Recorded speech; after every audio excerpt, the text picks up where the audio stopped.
నెల్లూరు జిల్లా కందుకూరుకు చెందిన ముగ్గురు ఇంటర్ ద్వితీయ సంవత్సరం విద్యార్థుల జవాబు పత్రం ట్యాంపరింగ్ జరిగిందని బోర్డు అధికారులకు విద్యార్థులు ఫిర్యాదు చేశారు. ఇటీవల జరిగిన ఇంటర్ పరీక్షల్లో కందుకూరు గాయత్రి కళాశాలలో చదువుతున్న అవినాష్, సాయి తేజస్విని, ఇషాక్ అనే ముగ్గురు విద్యార్థులు శ్రీ వివేక కళాశాలలో ఇంటర్ పరీక్షలు రాశారు. ఇంగ్లీషు జవాబు పత్రంలో సరైన సమాధానాలు రాస్తే కొట్టివేసినట్లు తెలిపారు. ప్రైవేటు కళాశాలల మధ్య పోటీ కారణంగా ముగ్గురు విద్యార్థులకు మార్కులు తగ్గించేందుకు కొట్టివేశారనే ఆరోపణలు వినిపిస్తున్నాయి.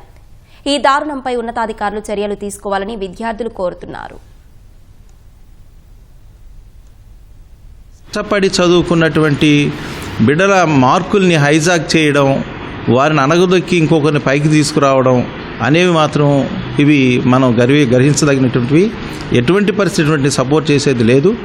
తర్వాత మాకు మేడం గారి నుంచి వచ్చేటువంటి ఆదేశాల ప్రకారం మరి కళాశాల మీద ఏ చర్య అయితే ఆమె తీసుకోమంటుందో, ప్రూవ్ అయినటువంటి వ్యక్తుల మీద ఎలాంటి మరి కేసులు బనాయించవలసి వస్తుందో అది ఆమె గౌరవ సెక్రటరీ గారి ఆదేశాల కొరకు మేము ఎదురు చూస్తూ ఉన్నాం.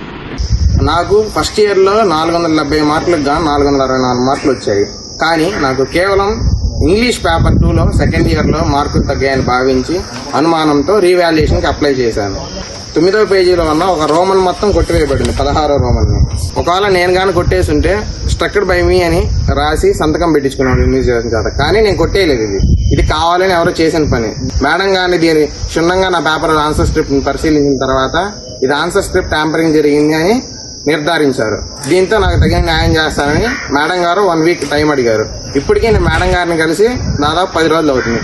కానీ నాకు ఇంతవరకు ఏమీ న్యాయం జరగలేదు. నాకు న్యాయం జరగాల్సిందిగా కోరుకుంటున్నాను.